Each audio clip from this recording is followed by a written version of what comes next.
If you've ever wanted a leg day workout that leaves you crawling outside of the gym, then this is the video for you. I'll be taking you through an absolute killer quads and calves workout, so follow along if you're serious about making gains. For each exercise, I'll walk you through the techniques and tips, step by step, and coach you like I would with any of my own private coaching clients. This entire workout and everything that you're about to learn can be used in your own training. It doesn't matter whether or not you're just starting out in the gym or an advanced lifter like myself. You are going to be learning a thing or two. So let's get right into this juicy quads and calves workout. Once I get my hands on a wireless mic, I'll start sharing my warm-ups and cooldowns with you too. But for now, I'll jump right into the main exercises, starting with the plate-loaded hack squat. If you're looking for a movement that will push your quads to their absolute limits and have them begging for mercy, look no further. This is a compound exercise that places most of the weight on your quads, forcing them to do the majority of the lifting. Literally after the first warm-up set, my legs were already going into shock. But anyways, let's talk about how to set up for this exercise. First of all, place your foot just outside of your shoulders and far enough forward so your knees doesn't come past them on the way down. Then, bring the top of your feet slightly out to the side, doing a quick check with your hands to make sure that you're centered correctly on the platform. Now lay back on the bench and don't start until your lower back, torso and spine are completely flat. To explain this better, this is your foot and your shoulders. Move them just outside and bring your feet out as well.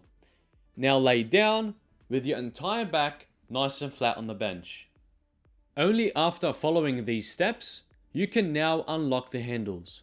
From here, come down slowly and stop before moving past 90 degrees when looking at it from a side angle. Avoid making these mistakes during the exercise. Don't hyperextend your knees on the way up. Don't move your feet at any point once you've started lifting. And do your best not to move past 90 degrees when coming down. So basically, this is your legs and this is your quads. Don't lock out your knees on the way up for obvious reasons. And similarly on the way down, similarly on the way down, don't force your glutes out of the exercise by coming too low.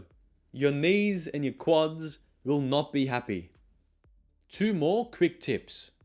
Control the machine down for at least 3 seconds and always drive through the bottom of your foot because this is where the majority of your power comes from. I completed 1 warm-up set and 4 heavy working sets.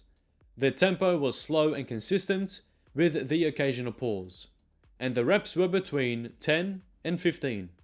The next exercise of the workout was a seated leg extension. This is the only super isolation exercise for your quads that will actually target all 4 of your quad muscles. It's perfect to program straight after using the hack squats too, since the aim is to be crawling out of the gym after we're done. I did warn you. This exercise can be done with both legs together or 1 leg at a time, but I'll be walking you through the double-legged version that you see on screen now. Let's talk about how to set up. Before lifting any weight, position the back pads far enough so that your knees aren't hanging off of the seat, and adjust the ankle pads so they are placed around your shins. Also, when you sit down on the machine, tuck your glutes all the way into the groove and point your feet forward and neutral. Don't move them in any other direction, especially your ankles. Don't move them down, up, or to the side.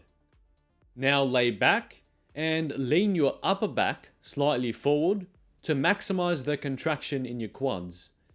Then grip the handles firmly while driving up with your legs. From here, aim to squeeze at the peak of every rep without locking your knees at the top of the movement. Immediately control the weight down for 3 to 4 seconds, coming all the way back down before starting your next rep.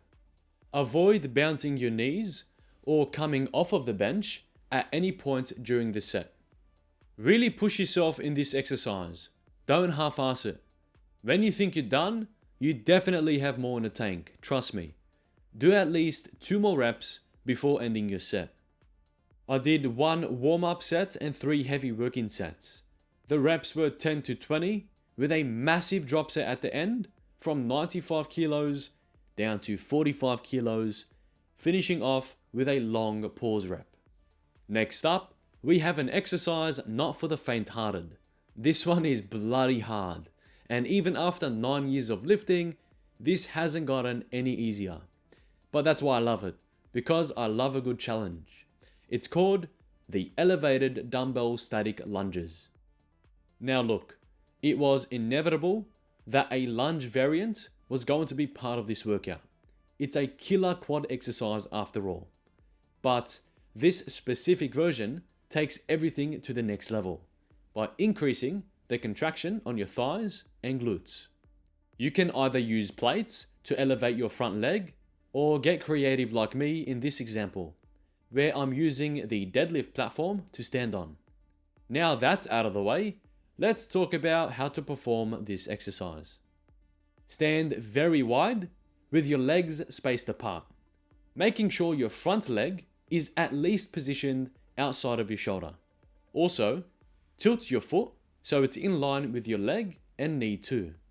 For example, when setting up, this front leg should point diagonally out, with your foot, knee, and thighs also pointing in the same direction. Now follow these steps. Lean slightly forward with your torso, squeeze your core and glutes as hard as you can from this moment until you finish your set, and keep your hands to the side of your body to maintain balance. Once you start, focus on bending your back leg without moving your torso or body. Drive through the bottom of your foot as well until you reach the starting point again. Now look, don't beat yourself up if you don't get this exercise right away. It is a difficult one to master and there's a lot of technique involved. Practice makes perfect, so have patience. One final tip that helps me maintain balance is literally squeezing my entire body as if I'm trying to plant myself in the floor. Doing this allows me to just focus on coming down and up without stressing about whether or not I'm going to fall over. In total, I completed 1 body weight set and 2 weighted sets. The tempo from start to finish was nice and controlled, and the reps were 10 each side consistently. To wrap up this juicy workout, I threw in my favorite exercise for calves that I know you haven't seen before. I'm honestly yet to see anyone do this exercise in the gym, and as I said, I've been training for over 9 years. It's called the single leg standing dumbbell calf raise. If your gym doesn't have a standing calf raise machine, there's no need to stress, because this exercise is even better at building your calves. I'm not even going to begin mentioning the seated calf machine. That's just straight garbage. Setting up for this exercise is much easier than you think. You can either use plates again to elevate your front leg or get creative in your own way. Just make sure it's high enough so you get the full stretch in your calves coming down. First, start with your front foot positioned halfway on whatever you've chosen to stand on. Lean far enough forward with your body so your leg is fully extended, and place your opposite hand on the wall to stabilize you. Now you can simply hang the dumbbell just in front of the leg you're training, and you're pretty much good to go.